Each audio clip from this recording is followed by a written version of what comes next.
because I'm going to share my screen and show you a tool that I use. And I created this tool, and I use this tool when I teach languages. I teach a few languages, Spanish, Portuguese, and Arabic mainly. And I also use this tool when I'm approaching a new language. If I were going to learn a little Albanian, like I would use this exact tool on myself.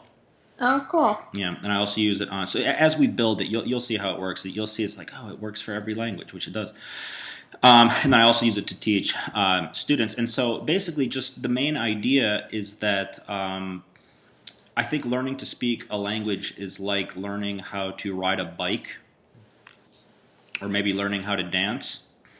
In other words, it's something that you have to experience doing in order to learn it. There's no book that can teach you how to ride a bike. Like there might be books out there, but they're not that good. Like there might be a computer program out there called like Rosetta Bike, like hint hint, and it's like not that good. Yeah. You know what I mean? But it's something you have to experience doing. Sometimes I say it's also like learning how to dance in the sense that you need a partner to do it.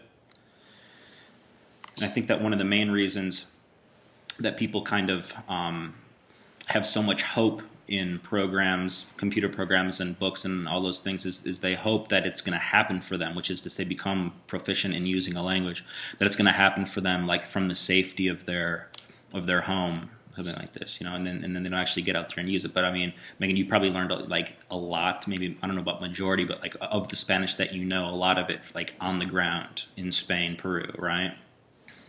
Yeah, probably. Right. As opposed to the like grammatical drills or the read the dialogue or the. Now I'm not saying all those things are necessarily bad, but I'm trying to do like personally I wouldn't follow that that method. I have a different method that I follow, and that's what I want to show you guys here. All right. So let me share my screen real quick, and let me know when you see it. Is everyone seeing it? Oh, there it is. Yes. You see it now? All right. Your eyes are not playing tricks on you. This is Excel spreadsheet. And what I have is a matrix system. It works as a sentence generator or a language generator. And so real quick, just to make it pop out at you, I'm going to use English first. And then show you how it works in Spanish. It would work in Albanian too. But you see these three columns? 3 vertical columns. So in your verb column, what I would do is I would put in the Albanian verb for I am. And I don't mean the infinitive verb to be. I mean the word I am. How do you say that in Albanian, Oh, it's spelled UNEJAM. And then you do a space between the. It's like 2 words. Yeah. Uneyam. Yep. Uneyam Tony. Right? Yeah. So I could put I am, and I could say Uneyam Tony, and then Megan, you can introduce yourself in Albanian. Unea Megan. Uneyam Megan. There we go. You guys are welcome. All perfect speakers now. So in Spanish it would be soy, in Portuguese so, and so on and so forth, but I think it's like, representative enough to just use some Albanian. I wasn't planning to do that, of course. But I can now say Uneyam Tony, Uneyam from Chicago. How do you say from Chicago? Is it like the Chicago, or how do you say from Chicago? It's like NGA. Nya? It's like Nga. Nga. Yeah. Nga Chicago.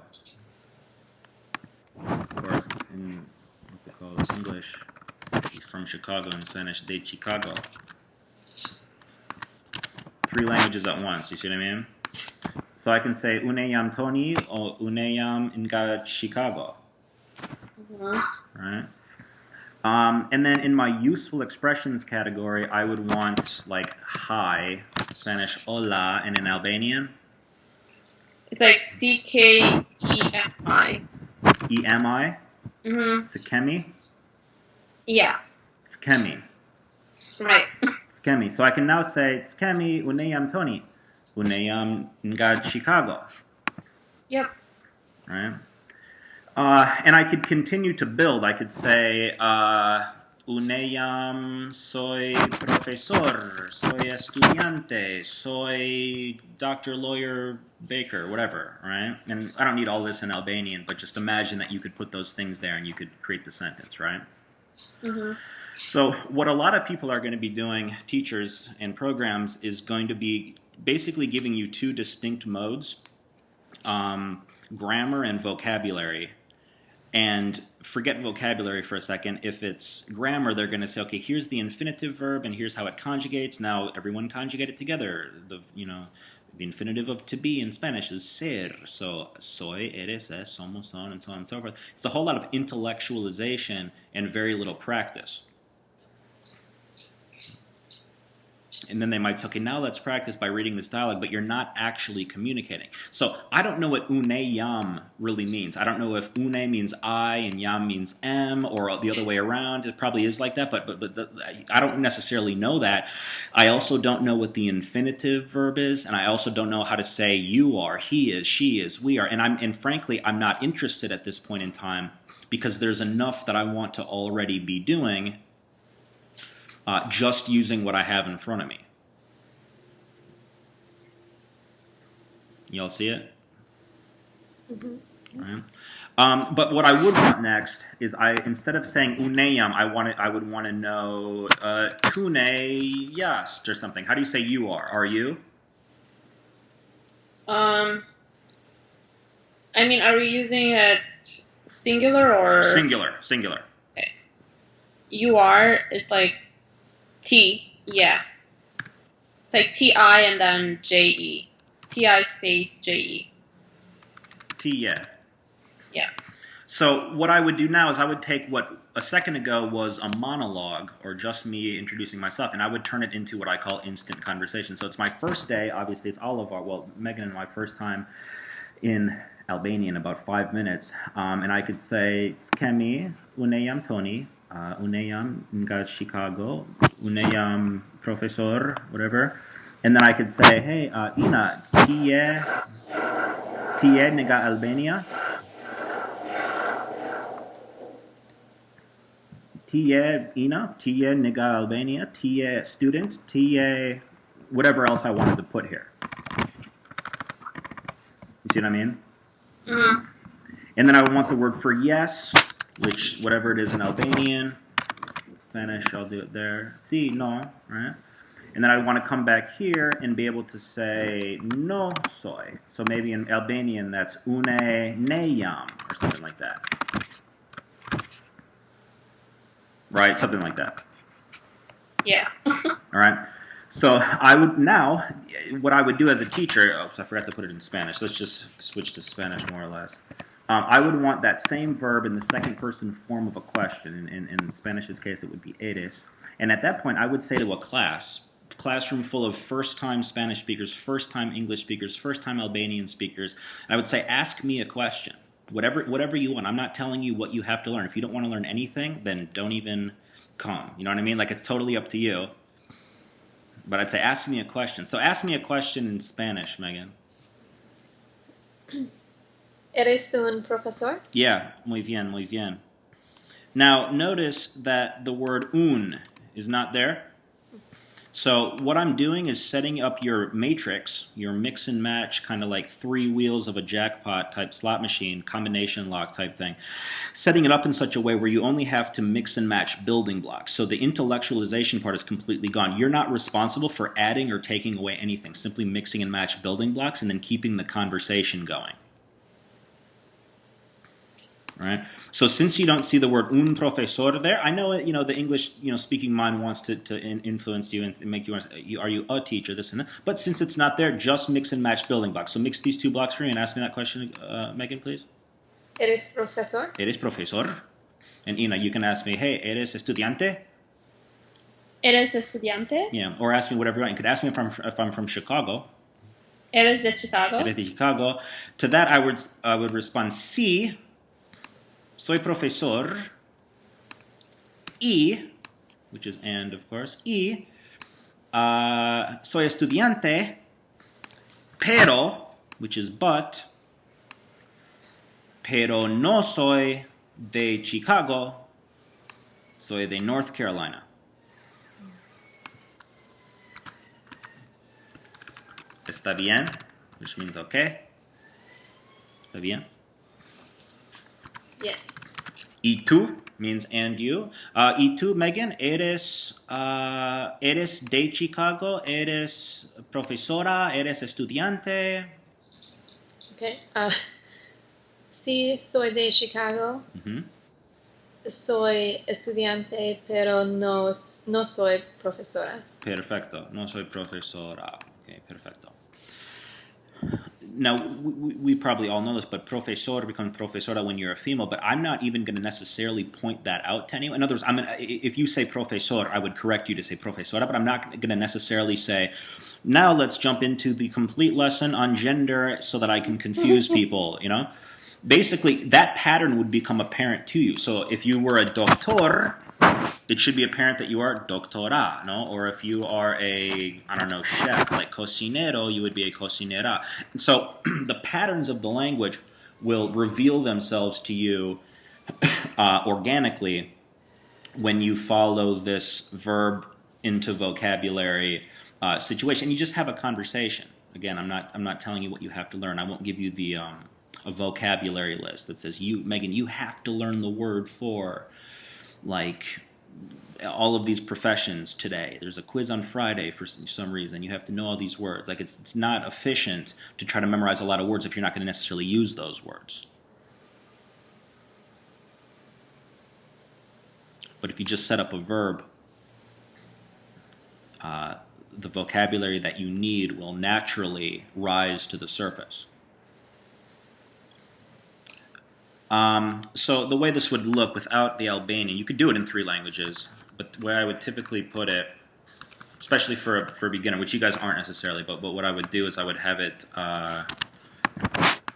in Spanish on the top, in English on the bottom, just for your reference. And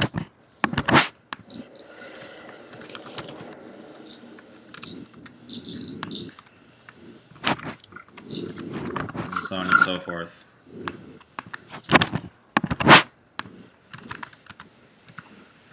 And so on and so forth. So even if this were your very first day in Spanish, or in our case, Megan and I, our very first time in Albanian, you would have the building blocks like ready to go in front of you, and you'd be able to take this spreadsheet away and go to a notebook and say, Kutsemi, uneyam Tony, uneyam Niga Chicago, uneyam Professor, and you, Ina, Tiye, Nina, Tiye Niga Albania, Tiye Niga Chicago, Tiye student, so on and so forth.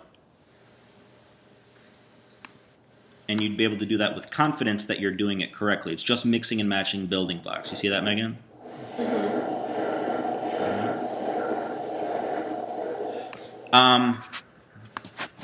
We'll just get rid of the Albanian real quick.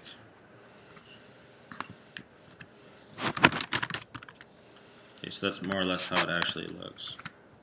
And so on and so forth.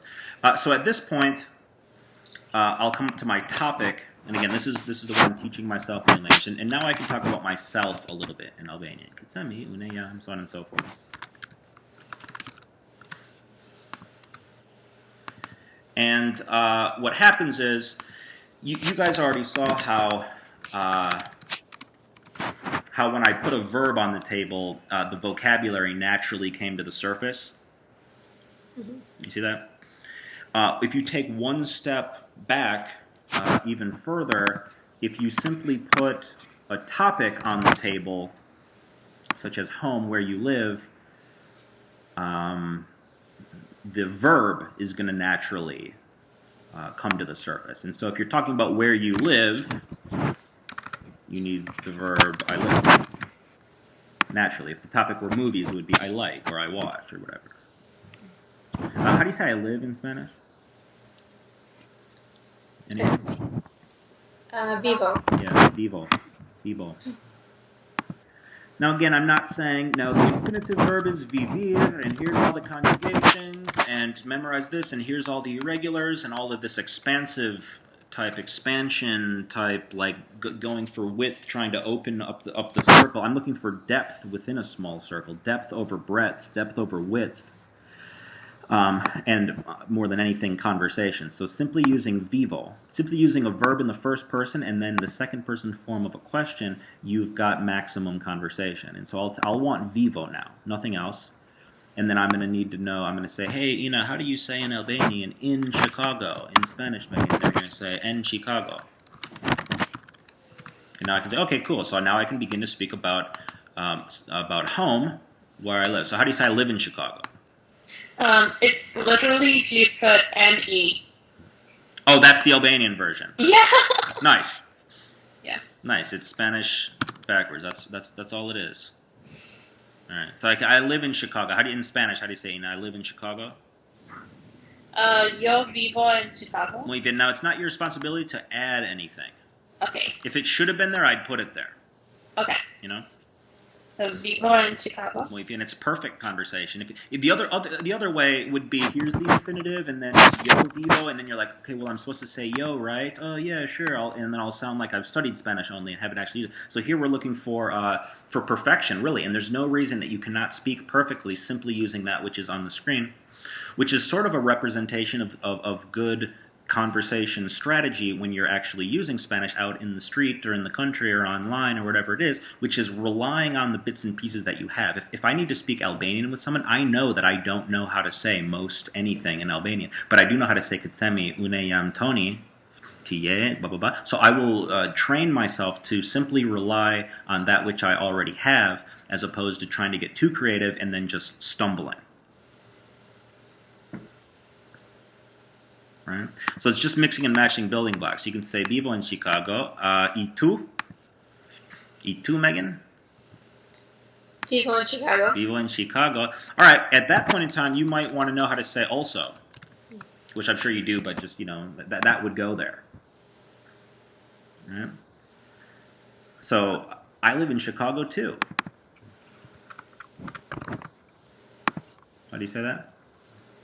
Vivo en Chicago también. Vivo en Chicago también. Now, if I'm the student, you're gonna hear me repeating and repeating and repeating because it takes me tons of repetitions to really get it worked into my mind, and then I have to sleep on it, and then I have to try it again. I have to sleep on it again before it really starts becoming like I memorized the whole chunk, right? And so the repetition component is important. So I'm gonna say vivo en Chicago también, vivo en Chicago. Y tú, Ina? Vivo en Chicago también. Vivo en Chicago también. And then, of course, I'm going to turn that monologue into a dialogue by adding T, live, Do you live? Right? And again, the English is just there for your guidance when you go away from the lesson. And so ask me a question using vives, anyone. Vives en Chicago? Okay. Sí. Vivo en Chicago. Vivo en whatever else you want to say. Vivo en Logan Square. Sí. Vivo en Chicago. Vivo en Chicago también. Vivo en Logan Square. Y tú, Megan, ask me a question. Vives en Logan Square? Sí. Vivo en Logan Square. Y tú? Now, I don't have any idea where you live, Megan, so I could put this open-ended question, ¿dónde? And then just drop the verb down. And notice that the same pattern, I bet you the same pattern would happen in Albanian too, but it does happen in English. Put where, and then whatever was there, drop it down in its entirety. It works in every language that I've done this in, and I've done it in about 15 languages. And so you just drop whatever's here down and plus donde. So, Megan, ¿dónde vives? Vivo en Chicago. Vivo en Chicago. Muy bien. Muy bien. I don't want to have that useful expression. Muy bien. Muy bien. And whatever else comes up naturally from the conversation. Notice that when you simply put a topic on the table, the complete system naturally populates. Right? Mm-hmm. I have the word pero, or but.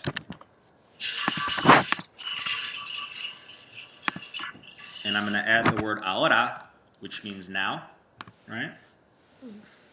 And I bet you I could say this in Albanian too. Not that I could, but I bet that it would be possible to do this in Albanian. I could say soy de Chicago, pero no, hold on. Soy de North Carolina, pero vivo en Chicago ahora.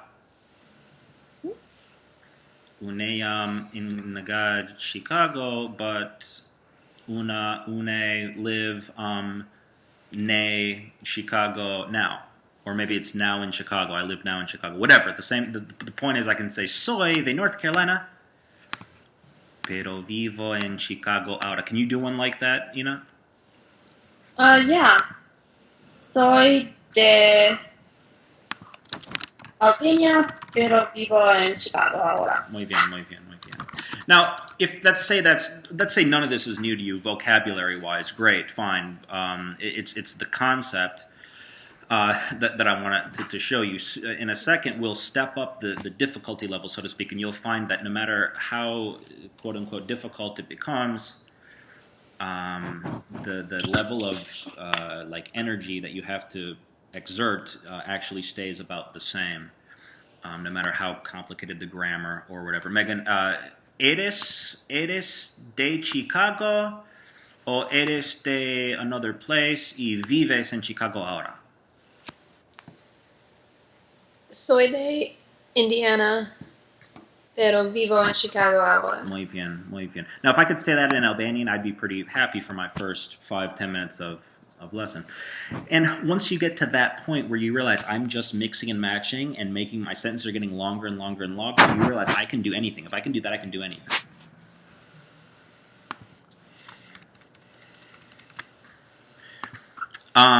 Let's say I added something that could be considered advanced grammar. This involves the perfect aspect, which includes the auxiliary verb haber, conjugated as as, hemos, han, and then the participle, which is estado, coming from estar, and here are all the other ones, and here are the irregulars too. Go ahead and memorize them, type of thing, you know.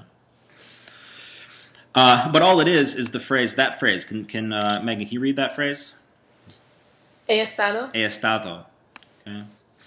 Quote unquote advanced grammar, you'd agree. No, I mean I've been, the perfect tense, or the perfect aspect, right? More advanced than simple present tense. No, Right. but it doesn't matter. That's the thing. If you gave me a past tense verb in Albanian or a complex verb, it doesn't matter. Verb still flows into vocabulary. So maybe the topic here is that we're talking about, call it catching up, like how have you been type of thing. So how do you say good or well or fine in Spanish? Bien. Bien, yeah. So how do you simply say I've been good? He estado bien. He estado bien. ¿Y tú, Ina?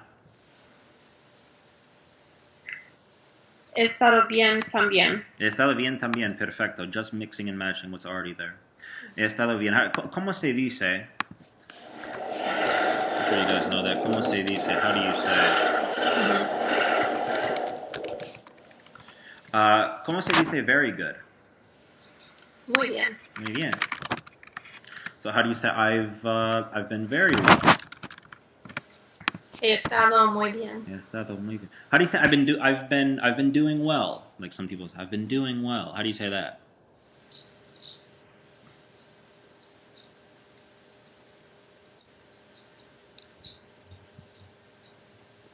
He estado a ser bien? No. It's a trick question. Yeah. It's a trick question.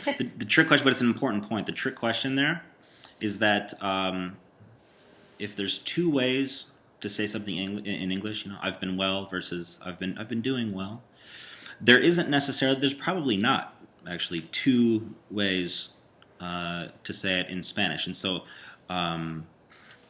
often you know, and I've experienced this myself. Your first language will dictate what you say.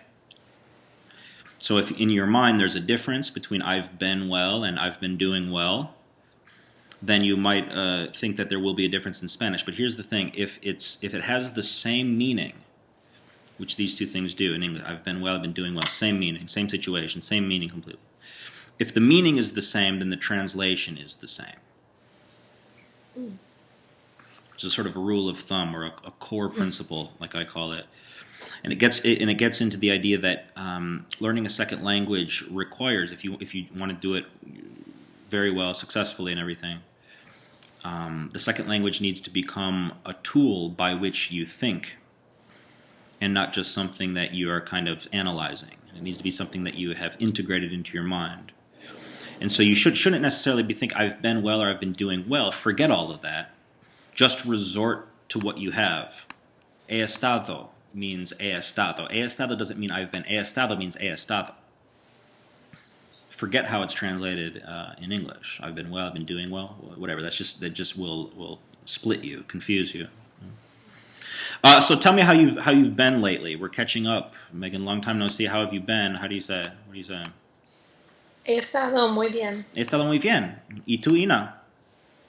He estado muy bien también. He estado muy bien también. Perfecto. Perfecto. Or whatever comes up. Perfecto came up. Perfecto, sí. And let's say you wanted to add something else. At this point, I might say, okay, what else would you like to say, beyond this? And it doesn't matter if you don't know it in Spanish. Just ask me, ¿cómo se dice? For example, busy. And I would say it's ocupado, or if you are a woman or girl, it would be ocupada. Right, so how do you say I've been busy? He estado ocupada. He estado ocupada. Ocupada. He estado ocupada. Yeah. How do you say I've been very busy? He estado muy ocupada. Claro, claro. Claro means of course. How do you say of course? Claro. Claro. Notice here we're just capturing whatever we say, whatever I say, whatever you say, whatever. I said claro without thinking, no, and so that's the opportunity to capture that. Put it useful expression, claro. Claro, sí, he estado muy ocupada, or I would say he estado muy ocupado, so on and so forth. And then without much ado, I would want, again, that same verb in the second person form of a question, which would be, have you been? So ask me a question, Megan, using has estado. ¿Has estado bien? Sí, he estado muy bien, gracias. He estado muy bien, gracias. ¿Y tú, Megan, has estado bien? Sí, he estado bien también. Perfecto. And then, Megan, you can be like, ¿y tú, Ina, has estado bien? ¿Y tú, Ina, has estado bien? Sí, has estado muy bien. Muy bien. And then go right here, he estado. He estado bien. So I'm not analyzing too much. I'm not going to break that full verb down. I can do that later. I can check out 501 Spanish verbs and get the complete conjugation, which is important, of course, but it's limiting me. Every minute that I spend, or a teacher would have me spend memorizing or or pretending dialogue, that is time spent that I am not on the bicycle. And really, for me, and not just for me, only time spent on the bicycle counts as time spent truly learning the language. Because learning a language simply comes down to being able to use the language as a tool. It's not the end. People put it as like the end project. It's like my resolution. I want to learn a language. But the real question is, what do I want to do in the language? How will I use this tool? It's not just a thing you learn like a list of facts. It's a tool you use. How do you say how? ¿Cómo? Yeah. And like I said, you just drop what is there down and add the question word. So drop what is here down. So it's sort of a do-it-yourself process now, right? So ask me how I've been. ¿Cómo has estado? ¿Cómo has estado? And I'll say, he estado bien. Gracias. He estado muy bien. Y he estado muy ocupado. ¿Y tú, Megan, cómo has estado? He estado muy bien también. Perfecto, perfecto. ¿Y tú, Ina, cómo has estado? He estado bien. He estado bien. Muy bien. Bueno, entonces, those are three topics. And each one of those topics has the same sort of iteration. Verb in first person, verb in second person, and then those things flow into vocabulary, kind of like branches flow into many leaves on that branch. And if I had that all of this in Albanian, right away what I would be doing is I would be trying to learn it, memorize it, because these are important things to learn and memorize. It's important for conversation.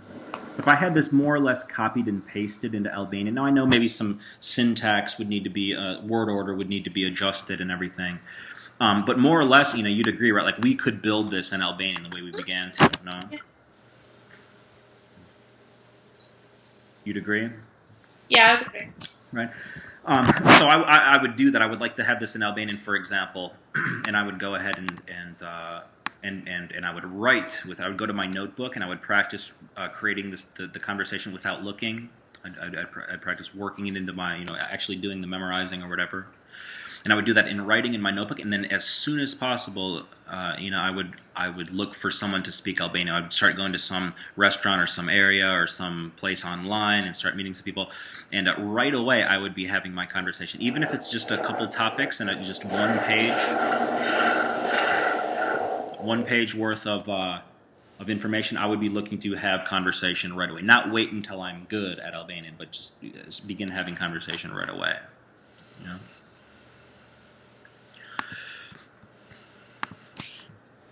I like to say this a lot. I like to say todo bien.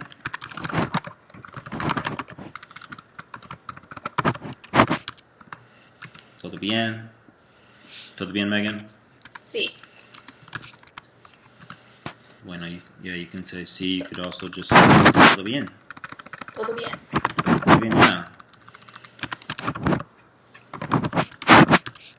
Sí, ¿no? Todo bien. Todo bien. Todo bien, perfecto. Bueno, once I begin speaking Albanian or Spanish, often people are going to want to know, how did you learn? How did you learn Spanish or whatever language it is? Oh my gosh! And the topic of the language itself is going to come up, and now you'll see what else we're going to do with this. I'm going to use this as what I call a structural microcosm of the language, and you'll see what I mean by that. But you were in Peru, and people are like, "Oh, the like American girl speaks Spanish, right?" I mean, people say, "Oh, hablas español? ¿Cómo es que hablas español?" and all of that, no? Right. Right. And so what I like to do is I like to be able to say, I speak a little Albanian. I like to have that phrase. And it's also going to teach me about the structure of the language, which you'll see. But first, ¿cómo se dice I speak? Yo hablo? Yeah. And just use hablo. Oh. Just curious, in Albanian, do I have to say une jam or can I just say jam? You can just say like that. Cool. Spanish is like that too, okay? Okay. So, hablo. No? And how do you say I speak Spanish? Hablo español. Hablo español. And how do you say I speak a little Spanish? Habla poquito español. Hablo poquito español. How do you say that in Albanian? I speak a little Albanian. Do you need to say it in Albanian? Please. Flas pak shqip. Flas pak Sorry, shqip. it was like gibberish, yeah. Alright, cool. So, Megan, say I speak a little Spanish, which I like to say that anyway. It's kind of like my dad says, under promise and over produce. No, so I can hablo poquito español, no? ¿Y tú, Megan? Hablo poquito español. Hablo poquito español. Ina says I speak a little Spanish too, also. Habla poquito español también. Hablo poquito español también. Hablo inglés.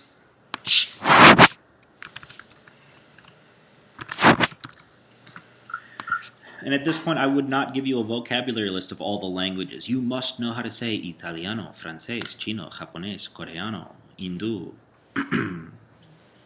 Árabe, so on and so forth. I would just say, oh, what languages? Oh, Albaniano. Albano. I don't even know how to say Albanian in Spanish. Albaniano, maybe. And so on and so forth. And then, ¿cómo se dice, do you speak?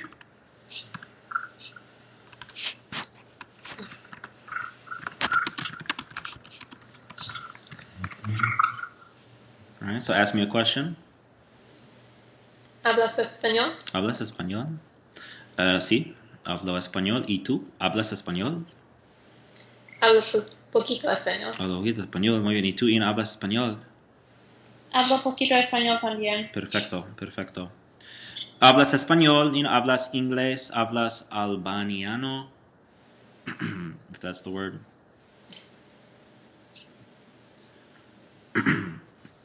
¿Sí? Sí. ¿Hablas francés? No. No. Now, if I'm new to this language, I'm going to assume that that since I could put the word no in front of soy, then I could also put no in front of anything. That's the benefit of stacking things vertically, whereas any other teacher would give you, any other teacher, 100% of the rest of the world will give it to you completely linearly, horizontally. I stack the language vertically, as you can see, and so this word no would drop down, populate automatically, like apply changes across. Mm-hmm. And they drop all the way down through the floor, like into like the center of the earth, etc. No, so how do you say I don't speak francés? You know. No hablo francés. No hablo francés. Okay, muy bien. ¿Y tú, Megan, hablas chino? That's Chinese. ¿Hablas chino? No hablo chino. No hablo chino. Okay, muy bien. Muy bien, muy bien. And so on and so forth. We could build that, but what I would like to do at this point, if I'm learning, is I'm curious. I would say, how do you say, for example, I study? All right, so, yeah. Estudio. Estudio. And I'm like, oh, okay. Like, I'm like, I see it. Like, it's that O. I didn't know that. Albanian has something like that. If you think of the word for I speak, it should end in a particular way or begin, probably end. And then if you think of the way to say, if you think of the way to say I study, it probably ends the same way. If it doesn't, think about drink, walk, drive, work. One of those should start, like a pattern should start forming for the end of how to say those verbs. Am I right? Yeah. Okay. Every language is like that. Every language could be a bit different, but every language is like that. Mm-hmm. So as soon as I see estudio, I'm like, okay, all right. Like, hablo, estudio. All right, so I study Spanish. Like, I think I'm starting to get it here. So, ¿cómo se dice? I study Spanish. Estudio español. Estudio español. Ne Skype, if I'm doing Albanian. Estudio español in Skype. Con, I would want the word for con. That's a high frequency word. But I'm going to need the word con much more, and I'm going to need on or in many times as well. So I'm interested in frequency in terms of topic, verb, and vocabulary. Frequency. So I know I'm going to need with and I'm going to need and, so I'm going to take this opportunity to learn that right now. So I want to be able to say I study with Tony. I study on Skype. I study on Skype with Tony. Or I study Spanish on Skype with Tony, or any combination of those. All right. So tell me about your studying, Megan. Estudio en Skype con Tony. Muy bien, muy bien, muy bien. Now I'm going to guess that because it was hablo and then hablas, or in Albanian it's ... ending, une ... ending, t ... ending, right? I'm going to assume that the pattern is going to be the same. So I'll separate, of course, the stem from the verb. And what did I have to do? That's where it is. That's the difference. Right. So how do you say, do you study? ¿Estudias? Claro. So ask me a question. ¿Estudias español? Sí, sí, estudio español. Sí. ¿Y tú estudias español? Sí, estudio español también. Estudio español también, muy bien. ¿Y tú, Ina, estudias español? Estudio español también. Perfecto. And of course, put the question word and just drop what's there down. ¿Dónde estudias? ¿Dónde estudias?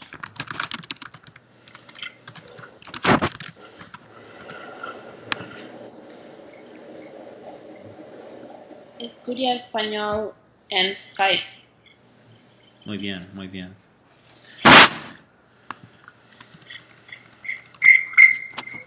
Now, I've seen so far that hablo means I speak, and hablas means do you speak? Or if this were Albanian, it would be ... ending ... ending. So in my mind, whatever it is in Albanian would become a blank line for me. Right? Because we agreed that speak or study or drink or walk or drive or whatever those things would have the same pattern. Mm-hmm. And so at that point, all I need is minimal information. I just need this stem or this stem. And I can now say, I speak, and then whatever vocabulary flows. Or I study, and whatever vocabulary flows. Do you speak? Do you say? And whatever vocabulary flows. And probably a whole bunch of other stems that would fit in that pattern too, even in Albanian. No, you know? Mm-hmm. And I promise you, the very next thing that I would want, right, and this is counter tradition.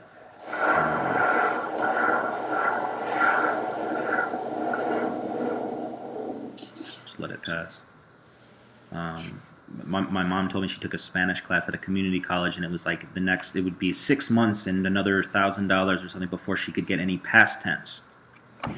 You know, it's typically not done all at once. I want to see the language in its microcosm, which is to say the small version, the map version of the language. It's like if you go to a new city, you want to see the map before you just jump out onto the street. And so the map of Spanish for me is going to be something like this. I'm going to want the past tense. So I spoke, for example, and that's a matter of just adding the letter A on the end. So grab that, put it over, and if this is new to you, great, but take the concept. No, take this stem, drop it in, and say I spoke. How do you say I spoke? You hablé. Hablé. Sí. Hablé. No yo, it's not there. No. Just hablé. And whatever vocabulary flows. I spoke a lot of Spanish today. You know? So, how do you say I spoke a lot of Spanish today?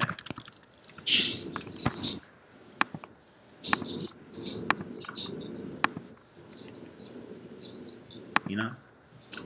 Yes. How do you say I spoke a lot of Spanish today? Yo hablo mucho español hoy. Okay, bien. Now this past tense here is a matter of taking this stem and adding a. So put hablo there. Hablé.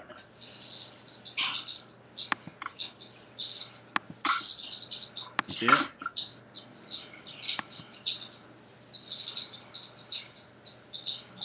So Megan, how do you say I spoke a lot of Spanish today? What was that? How do you say I spoke a lot of Spanish today? Oh. Hablé mucho español hoy. Muy bien. And then I would also want this, which means I am speaking. Just put hablo in there. And how do you say I'm speaking? Estoy hablando español. Estoy hablando español. I'm studying. Estoy estudiando. Estoy estudiando español. Muy bien. And I'm doing this super fast. Normally I would go, take a little slower, longer time to work it in.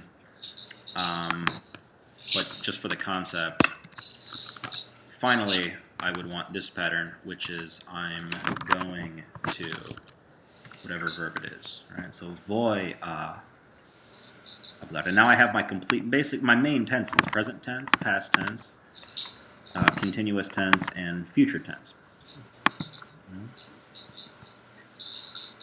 So how do you say I'm going to speak Spanish? Voy a hablar español. Voy a hablar español. I'm going to study Spanish. Voy a estudiar español. Voy a estudiar español. I'm going to study Spanish on Skype with Tony, for example. Voy a estudiar español en Skype con Tony. Muy bien. Muy bien. And you're following, Ina, right? Mm-hmm. Muy bien, muy bien. Of course, I would want to flow into the second person here, and I'd take my time. Personally, I want it in the first day, but for students, I might give you a little more time depending on what you need and everything. But I would put it. I would want all of these in second person as well, and so on and so forth. I'd want a few other stems, for example. I don't know, just for the heck of it. Tome would be drink. Right? So it's everything you'd learn in a Spanish class, just organized in such a way that allows for maximum conversation. Otherwise, for me, I've been in a ton of language classes. I was even a military linguist for the Air Force and studied Arabic for 1.5 years as a full-time job, just in classroom for 6-7 hours a day for 63 weeks nonstop learning Arabic. And so I've even gone that far. And every language class is the same. It's a whole lot of learn this and now do this and now do that and memorize this and memorize that, but not a whole lot of real useful conversation. Not a lot of time spent on the bicycle. You know? Mm-hmm. My list of topics, how should I put this? My list of topics over the course of 5-10 years that I've been doing this, 10 years learning, 5 years teaching or so, my list of topics has become optimized by frequency. So I've got a list that I would want to run myself through. About 8 are a good start.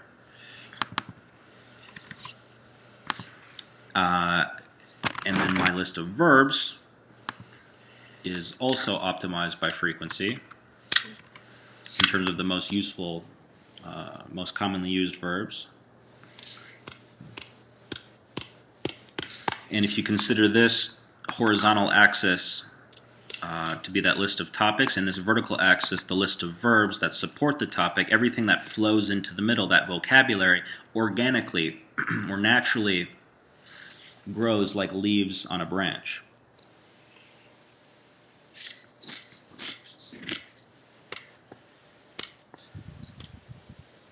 You guys see how it is? Mm-hmm. And I'll never not be in a conversation. If we started in Albanian today, I would never stop being in a conversation. I would just be adding to my matrix, so to speak, and practicing writing and practicing speaking with real people as much as possible. And as I continue to build, I get better each day at riding the bike, so to speak. Right? So you add the verbs as you expand the topics. That's how you get new verbs naturally. That's the beautiful question. That's the most natural way. However, you have the option of beginning with a verb as well. Mm-hmm. So if you start with, again, movies, you're going to naturally need I like and I watch. Mm-hmm. But those two verbs don't necessarily go together in other places. For example, if I was talking about sports, then, well, actually that could be like and watch. If we're talking about music, you don't watch music. Forget live concerts. Those verbs don't necessarily go together. Mm-hmm. So what I might do, if I really need to get a verb or a tense, a verb tense mastered, I might say, okay, you know what? I really need to nail this whole he estado thing. I don't care what the topic is. I really need to get this tense and let the topic be what it may. Mm-hmm.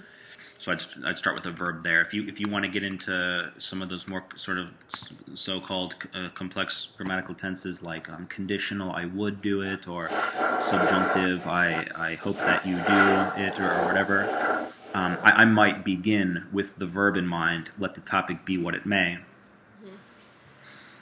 But I find it most effective to begin with the topic in mind and let the verb and vocabulary be what. It's almost like a trickle down. It's like start with the topic and let the rest populate organically that way. Right. But you can start with a verb, and I often do. I've taken the list of topics and modified it. I worked with someone from Chicago Police, and I was like, well, okay, give me the top list of topics. Now, okay, well, it's a DUI stop, or it's a drug search, or it's a breaking and entering, or it's a domestic disturbance. We came up with a list of about 14 topics that this Chicago police officer told me is the highest list of topics.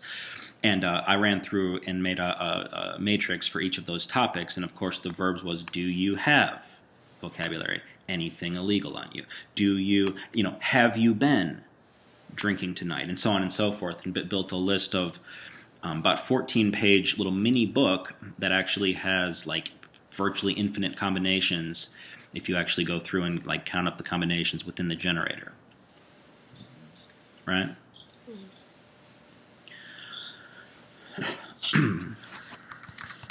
I've taken the spreadsheet that I have populated here. What we have 2 pages. So I have this in about say about 5 pages total, and I have a template in English that usually translates pretty well. Like if I just in some languages it translates well. So for example, with that I took the template that I have in English, about 5 pages, maybe 3 pages, 3 to 5 pages, and just copied and pasted the vertical columns into Google Translate, and then brought it back, and I brought them back into Swedish. And then I found someone online who wanted to talk on Skype, and I was just typing with this person. My pronunciation wasn't great, but I had simply copied and pasted a matrix into Swedish, and then I had someone in Skype who I was typing with, and after maybe 10 minutes or so of nonstop conversation in Swedish, he was like, wow, how many months or years have you been studying Swedish? And I was like, I don't even know how to tell you this, but no time, or 5 minutes. And he was like I think I learned the Swedish word for bullshit at that moment. Wow. And I showed him. I was like, dude, it's a mix and match game. It's a matrix. I've solved it. And he's like, yeah, shit, it is. And then he became a Spanish student. And then finally, my last little just testimonial on how it works. I recently worked with the FBI, and I taught 2 agents from the Chicago FBI Arabic, and we had 1 month of full days. And at the end of the month, they were going to be tested on a scale of 0 to 3, and 3 would mean that they're fluent in the language. Impossible in 1 month. So 3 is fluent. And before they started, the agency was saying to me, they said, look, if they can get a 0.5, that'll be great. I mean, no one's, if not, it's okay, don't worry, it's Arabic, it's hard. They started at 0, right? Mm-hmm. And at the end of the month, they got a 1.5 out of 3, which is halfway to the fluent in the language in 1 month, which is like unheard of course. No? So that's my approach. That's my personal approach. It's the way I teach myself languages. I've, like I said, done it in 8 to 15 languages. This way, maybe I'll start up a little Albanian next. I don't know, but that's my personal approach. And it's also the way that I teach my students when I teach online classes or in-person classes. And it solves it. It covers everything. Mm-hmm.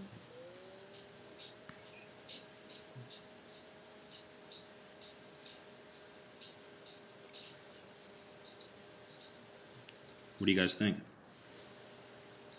I think it's really helpful. Mm-hmm. It's a great way to really start conversation right away. Yeah.